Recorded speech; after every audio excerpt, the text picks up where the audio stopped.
Bueno, la clase que vamos a ver hoy es la clase de antiasmáticos. El asma, por definición, es una enfermedad inflamatoria de las vías aéreas donde se caracteriza por tener un aumento de la reactividad bronquial a distintos estímulos que pueden ser alergenos, humo, polvo, etcétera, ¿no? Son varios los estímulos.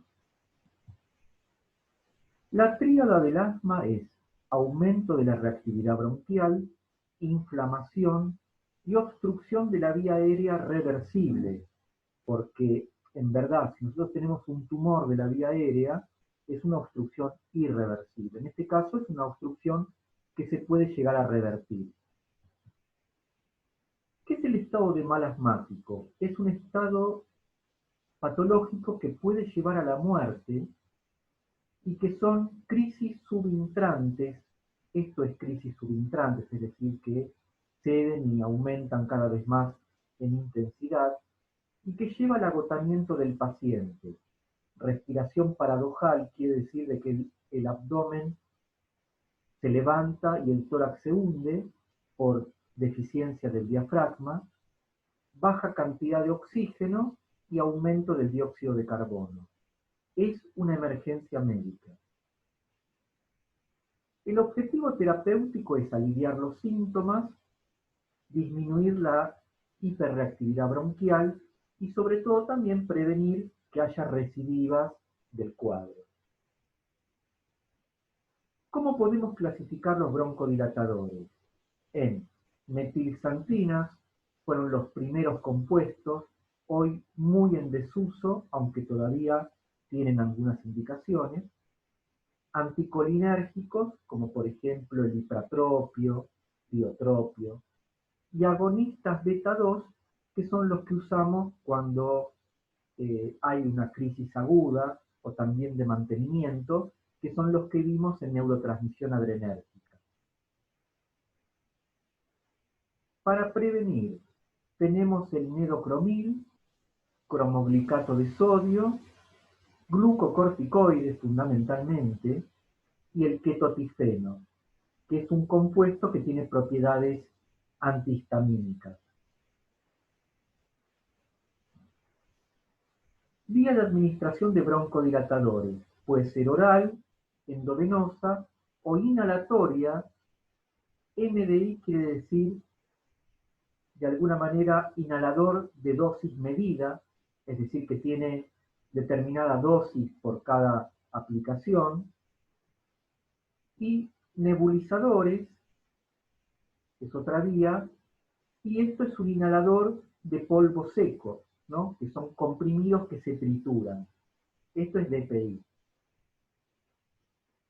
Generalmente las partículas deben ser mayores de 0,5 micrones y menores de 5, porque si son mayores de 5 se depositan en la vía aérea superior y no sirven. Tienen que estar entre esos valores. Esto es un inhalador de dosis medida. Fíjense cómo de alguna manera se aplica con un puff con dosis medida, y esto es una aerocámara que se coloca muchas veces en un respirador mecánico, se aprieta esto hacia abajo y larga una dosis medida de broncodilatador. El D-Haler es un instrumento que contiene comprimidos que ven acá que se pulverizan, esto se rota y larga una determinada dosis de broncodilatador por vez. El turbohaler, uno gira este dispositivo y se trituran unos comprimidos adentro que son los que se van a inhalar. El AcuHaler es un comprimido también que se tritura y tiene un mecanismo similar a los anteriores, ¿no? Este también es muy usado. Contiene salmeterol y fluticasona, es decir, un glucocorticoide y un agonista beta 2 de duración prolongada. El bromuro dipratropio, que es un anticolinérgico, si el mecanismo es por histamina u otros, no tiene tanta acción, sino que lo que hace es inhibir la reacción vagal propia del asma y propia sobre todo de pacientes con EPOC. Se usa por vía inhalatoria exclusivamente, es decir, que tiene una acción local, es cuaternario, no se absorbe y se metaboliza a nivel hepático. Están indicados en el tratamiento del EPOC y el tiotropio es un compuesto similar con mayor vida media. Acá podemos ver la clasificación de los agonistas beta 2 por comienzo de acción y duración de acción. Es decir, cuando nosotros queremos que un agonista beta 2 actúe rápido, le damos uno de rápida acción, como por ejemplo el salbutamol, que va a ser el que va a ser útil en la urgencia. ¿Qué formas farmacéuticas disponibles tenemos de salbutamol? Tenemos comprimidos, ampollas para inhalar, jarabe y en Estados Unidos hay una forma endovenosa disponible que aquí no está. Después tenemos los de acción prolongada, como el salmeterol y el formoterol. Fíjense la duración de acción más prolongada. Se utilizan de mantenimiento. Y tenemos uno de acción ultra prolongada, que es el indacaterol, que tiene 56 horas de vida media. No hace falta que ustedes sepan las cifras, sí que sepan qué compuestos son de acción prolongada o de otro tipo de acción. Eso es importante que lo sepan porque aparte se pregunta.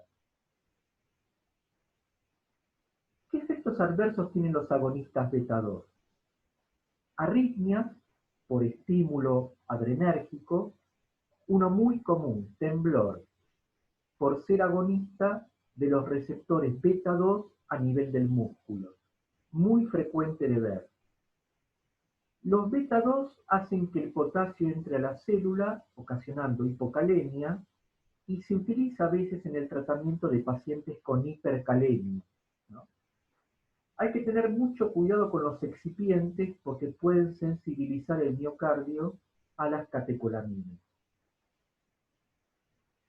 Metilxantinas son compuestos que están a la venta hoy día, se utilizan sobre todo en el paciente EPOC a nivel de asma nocturno, pero se actúan de alguna manera son de tercera línea en cuanto a la elección de broncodilatadores. Estos inhiben las fosfodiesterasas, aumentando el AMP cíclico intracelular, antagonizan el receptor de la adenosina y como todos sabemos, la adenosina es broncoconstrictora. ¿Qué acciones van a tener las metilxantinas? Van a tener una acción estimulante del sistema nervioso central, aumentan la reacción de los centros vulvares al dióxido, pueden aumentar la capacidad intelectual, pero van a disminuir un poco la coordinación fina, ¿no? Esto respecto a lo que es la cafeína propiamente dicho. Aumenta el gasto cardíaco, pero no se utilizan como inotrópicos. Mejora la contractilidad del diafragma, eso es una indicación que a veces uno lo utiliza. Y puede tener un efecto diurético, aunque no se usan como diuréticos. Aumentan la secreción ácida gástrica, por ejemplo, ustedes conocen el caso de la cafeína, ¿no? Bueno, las metilxantinas lo mismo. Se pueden dar por vía oral o parenteral, tienen estrecho margen terapéutico, pueden dar arritmias, se metabolizan exclusivamente a nivel hepático, pueden tener una cinética de orden cero. Y los efectos adversos, que son muchos, son taquicardia, arritmias, inquietud, pueden dar convulsiones por estímulo del sistema nervioso central, vómitos, es frecuente de ver, lo mismo que las cefaleas, y son fármacos en los cuales su concentración sérica debe ser medida, sobre todo al principio del tratamiento y en el control, ¿no? El rango terapéutico es de 5 a 20 miligramos por decilitro. Más allá de él puede llegar a haber convulsiones, arritmias y otro tipo de efectos adversos. Los glucocorticoides se van a utilizar por el efecto antiinflamatorio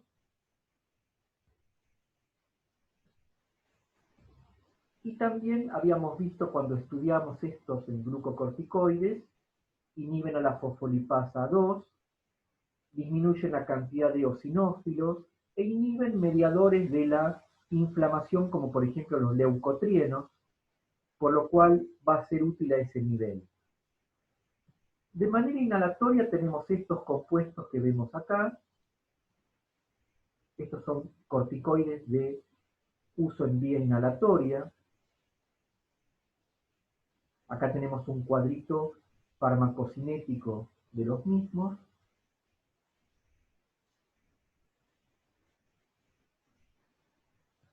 Y en cuanto a la inhalación tenemos irritación por el freón y disfonía a nivel de los músculos de las vías de las cuerdas vocales, candidiasis orofaringea, ronquera. Por ese motivo hay que indicarle al paciente que se haga buches con agua para eliminar la totalidad de la cantidad que haya quedado de lo que obtuvo de la inhalación, ¿no? Cromoglicato no es muy utilizado, pero se utiliza para prevenir crisis, evitan que se degranulen las células cebadas, útiles en el asma por esfuerzo y la atópica o alérgica. Atópica es lo mismo que alérgica. Se usan para prevenir las crisis, no para tratarlas. Y después tenemos otros compuestos como el sileutón, que va a inhibir la 5-lipoxigenasa, lo cual no se genera leucotrieno A4. Y después tenemos otros compuestos como el montelukast, zafirlukast, que van a inhibir al leucotrieno D4, se dan por vía oral en el asma inducida por AINES, por ejemplo, o también en chicos. Estas son las acciones que tienen los leucotrienos sobre la constricción de la vía aérea, la migración de los eosinófilos y el edema. Estas son las acciones que median algunos leucotrienos que participan en el asma bronquial, como el B4, T4 y D4.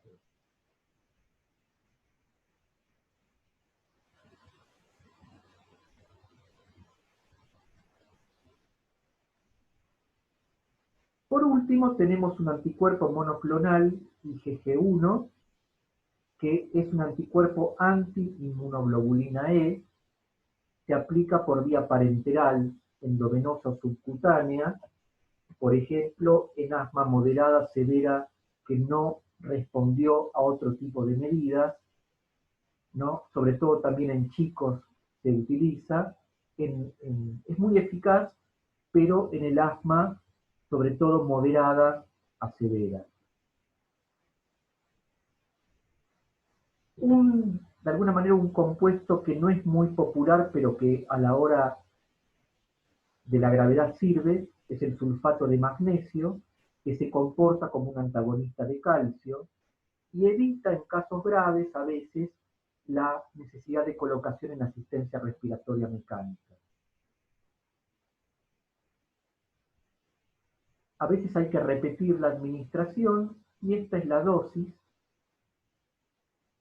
manteniendo un nivel de magnesio estable en sangre Generalmente la dosis da para,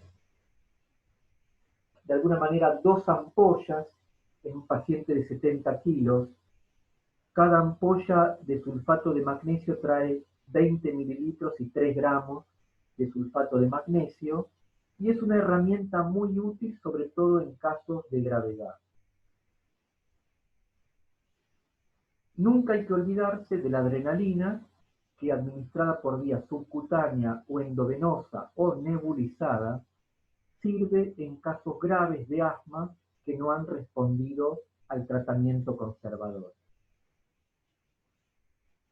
Y con esto, bueno, terminamos todo lo que sería la farmacología respiratoria del asma bronquial.